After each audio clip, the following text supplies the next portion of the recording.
Welcome back to NZ Diagnostics. Today we have a 07 Ford 500 with 185,000 miles. The concern is you're driving it and it will just stall. Okay, that's the customer's concern. Came in on a tow truck, was completely dead. Battery's been replaced. And indeed, what really happens is if you feather the throttle, it's fine. But if you go more than probably halfway throttle, you get a battery light that flashes and a theft security light that flashes on the dash. Car cuts out, and if you keep pushing it, it will just stall. It will die. And this is the fault codes it came in with right here. So you have internal control module faults and you have throttle actuator control faults. So if you go, this is no help to you, okay? I'll be honest with you. If you go down this route, you're gonna go down this route and have no success. 100% guaranteed on that one. So this is where experience will take you to the correct path. That's why I'm making this video, to help you guys out there in the field, because I've seen this multiple times. Ford products seem to be leading the pack with their type of coils on this incident. So basically what I said, the ignition coils, that's where we're gonna head. That's what I went to pretty quickly to diagnose this car. I'm going to show you how quick and easy this can be diagnosed if you know where to go. That's key. Experience is what plays a role in this, guys. This could pretty much cost someone quite a bit of money if you had an inexperienced technician throwing parts at this car. You could put a throttle actuator on here. It's not going to change it, which is the throttle body. You can put a PCM on this car. It's not going to fix it, and that's a lot of money. So we're going to show you today exact symptoms this car is having, and a quick, easy test to confirm what you think. The only problem with that is the location of coils sometimes will prevent the easy test, I should say. But the number one thing I see that causes this exact symptom in a scenario is aftermarket ignition coils. The number one leading cause of this issue, and I've seen it multiple times on every make and model I think I've seen it on. So it's not specific to one make. It's aftermarket coils is the problem. But on Fords, I've seen this issue a lot. So the only explanation I'm going to give you what's going on is there's something on the primary side of the coil that's having an issue. It might be an isolation issue. It's coming back and it's striking the computer, and the computer's shutting down, and that spike whatever voltage, or the protection mode of the computer is just turning it off. But it's indeed an issue on the primary side of the ignition coil.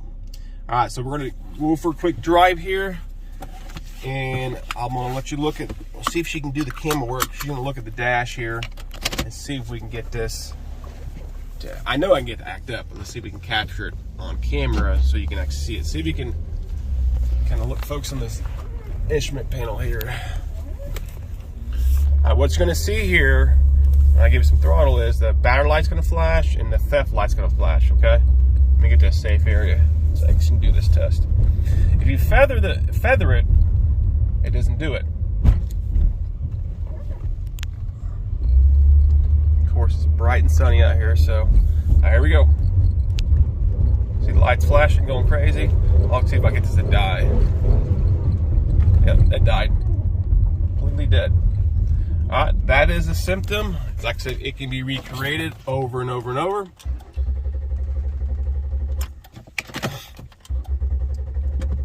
It does mess with that throttle. You gotta do a couple cranks, I'll start right back up.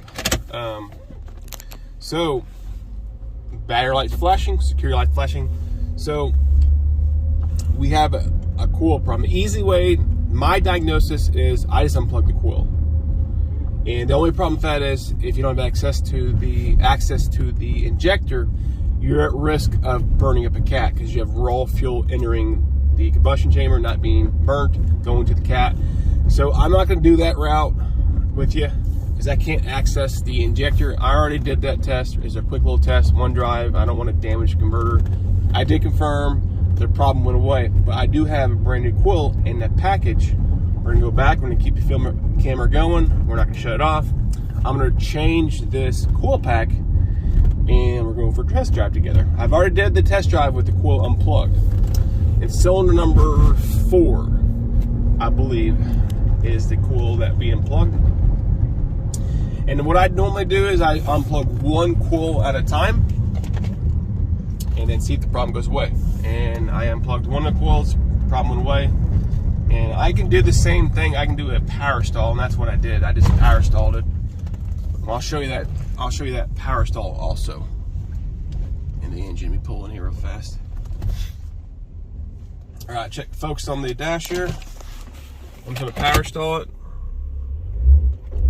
See it going crazy? Okay, that's what I did. I just power stall it. The key is I can recreate this issue, so it's very simple to recreate. And that's what helps you in the diagnosis part.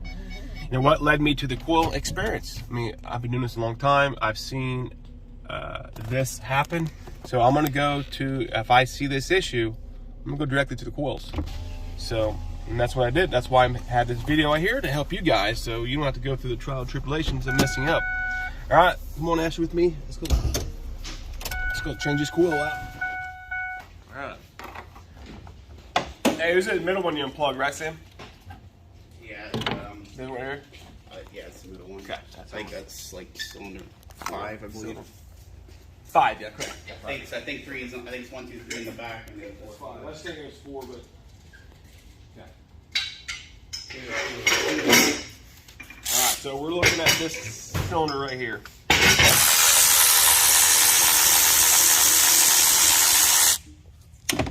Like I said, the most common thing I see is aftermarket coil. This is a factory coil, but Ford has this issue. I haven't even looked at the spark plug. It might have an excessive gap causing it. We'll check it out real fast. Let's check it out.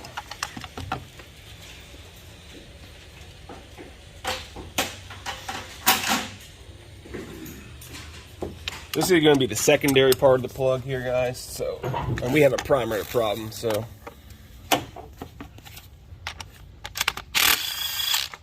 you don't ever get fault codes for this either. Okay, and the spark plug's worn. It's got a pretty good gap to it. You know, obviously it needs.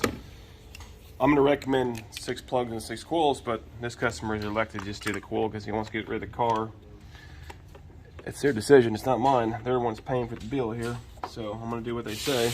But you can always document what you recommend. So if it comes back and another coil does the same thing, hey, you documented it. So that's why.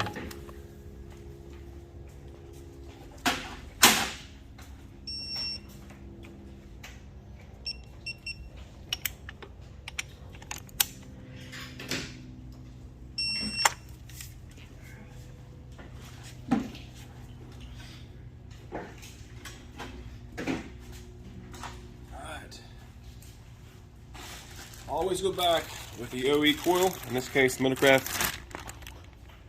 Okay. If you want to create another problem, put aftermarket coils in, because I guarantee you're going to create a problem sooner or later down the line. If you're going to do it, you're going to do it right. OE coil, 100%.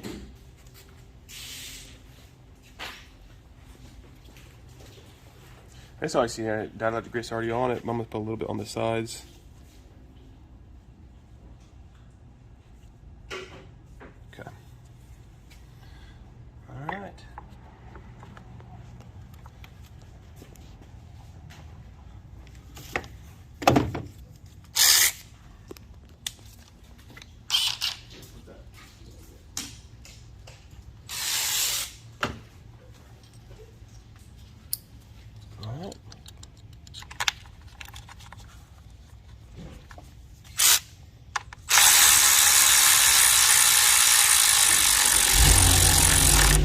Okay.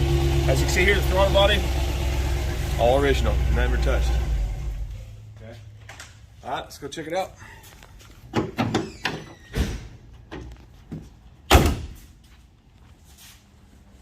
need to be set pretty hard.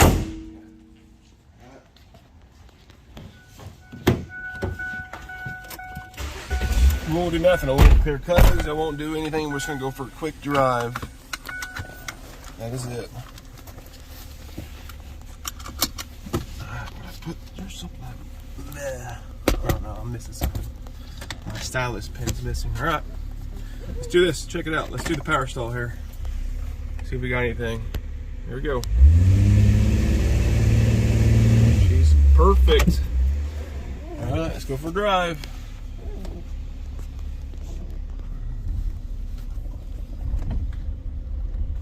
One thing I want to tell people, if you're in this field and you're making a living out of this, and you do a lot of diagnosing, and you're the guy that's doing it, if you have a car come in having weird symptoms like this, and you see aftermarket ignition components on the vehicle, my recommendation is I never start diagnosing the car until I have factory ignition parts back on it.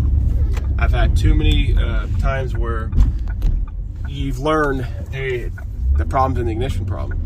It's an ignition problem. So you've been testing everything, you've been ignoring the aftermarket coils, most likely, and as soon as you replace coils, the problem's solved. So here we go. Let's get the camera on here. All right, here we go. She's wrapping it out. No problems. I'll do one more for good measure.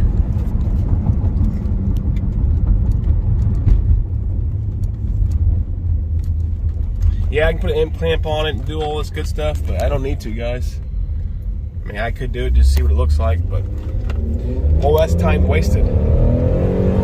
You know, yeah, you can do it to see what coil possibly, if it's underneath the intake, yeah, that'd be a good test. If there's like an ignition source that feeds all the coils, put an amp clamp on there, find out which one's spiking. That would be a good one to isolate in which one is.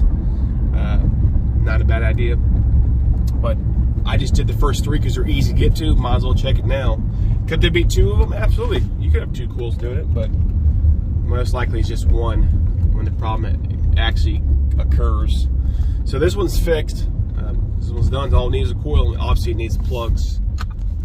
At least plugs at minimum, but that's up to the customer. He said he just wants to do a one coil, and he's gonna get rid of the car. So, but like I said, I can't stress enough, if you guys are diagnosing, you see aftermarket components, I know this one's factory, and I don't know who's in charge of the shop, but I won't touch the car unless it's back to factory on ignition, because you're gonna chase your tail 100%. So hopefully you guys like this. Hopefully it helps you, because if you're gonna do it, you do it right. See ya.